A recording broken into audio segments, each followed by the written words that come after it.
Hi, this is Greg from ASUS ROG, and this is part 2 of our Aura Sync holiday build. In this video, I'm going to take you through the peripherals that we're using and how they work with our Aura Sync software.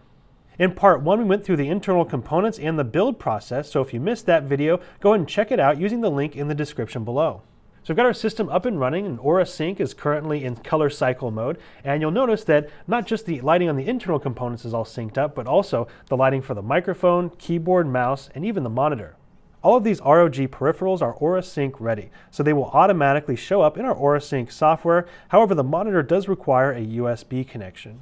If we take a look at the software interface here, we have all of our RGB components listed across the top. We actually have so many of them that we need to go over to the next window to see the addressable lighting strip.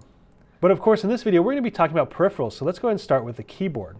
We're using the ROG Claymore RGB mechanical keyboard. It uses Cherry MX RGB switches with full N key rollover and on-the-fly customizable macros. The 10 key is also removable and can be swapped from one side of the keyboard to the other. Each one of the keys is individually backlit, so when we select the lighting mode like rainbow, it becomes a nice gradient, moving slowly over the keyboard from left to right. Now moving on to the mouse, we're using the ROG Pugio, and this is an ergonomic ambidextrous mouse with 3 different RGB lighting zones. The monitor we've got is the ROG Swift PG27VQ. It's got a 27-inch 2560 by 1440 curved display with a 165 Hz refresh rate. And as you can see, the RGB lighting zones are on the rear of the monitor so they don't blind you while you're gaming. But if you do have your desk up against a wall, it'll give you a nice ambient glow around the monitor. It actually looks really cool. The microphone we've got here is the ROG Strix Magnus USB portable mic with 3 14mm studio grade condensers. It can be used in a standard cardioid pattern or in stereo if you have 2 or more audio sources. There's also an environmental noise cancellation mode, which is great if you're at a LAN party and there's a lot of ambient noise around. So Aura Sync makes it extremely easy to synchronize the lighting between all of their components, but you can also go in and individually customize each different component. All right, so let's go ahead and jump into the software here. Let's go ahead and just make everything static, just one color. Now by default, you'll change all of the components at the same time. So if we hit apply, now everything is red. But of course, this is a holiday build, so why don't we just try to make things a little more festive here. So let's go down and let's make the video card green, apply. There we go.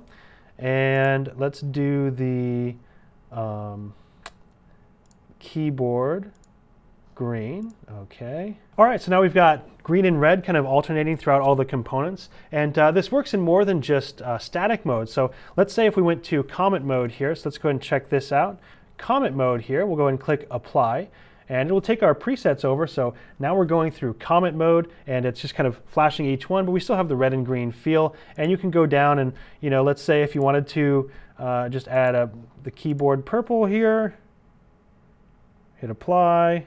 There we go. So now everything's still red and green, but the keyboard's purple. So there's a lot of stuff you can do. We can try wave mode here. And again, this carried over everything that we had set before, and we can go in and customize it. Like let's say we want the VGA to be blue. You know, I'm just kind of trying to show you that there's a lot of stuff that you can do with the software and syncing up all of the components together. Now back to the software here.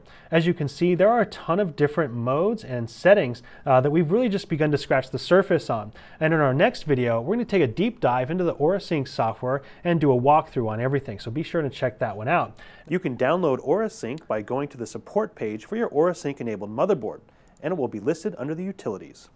So I hope you guys enjoyed this quick look at some of our ROG peripherals and how they integrate into the Aura Sync ecosystem. Thanks for watching, and we'll see you next time.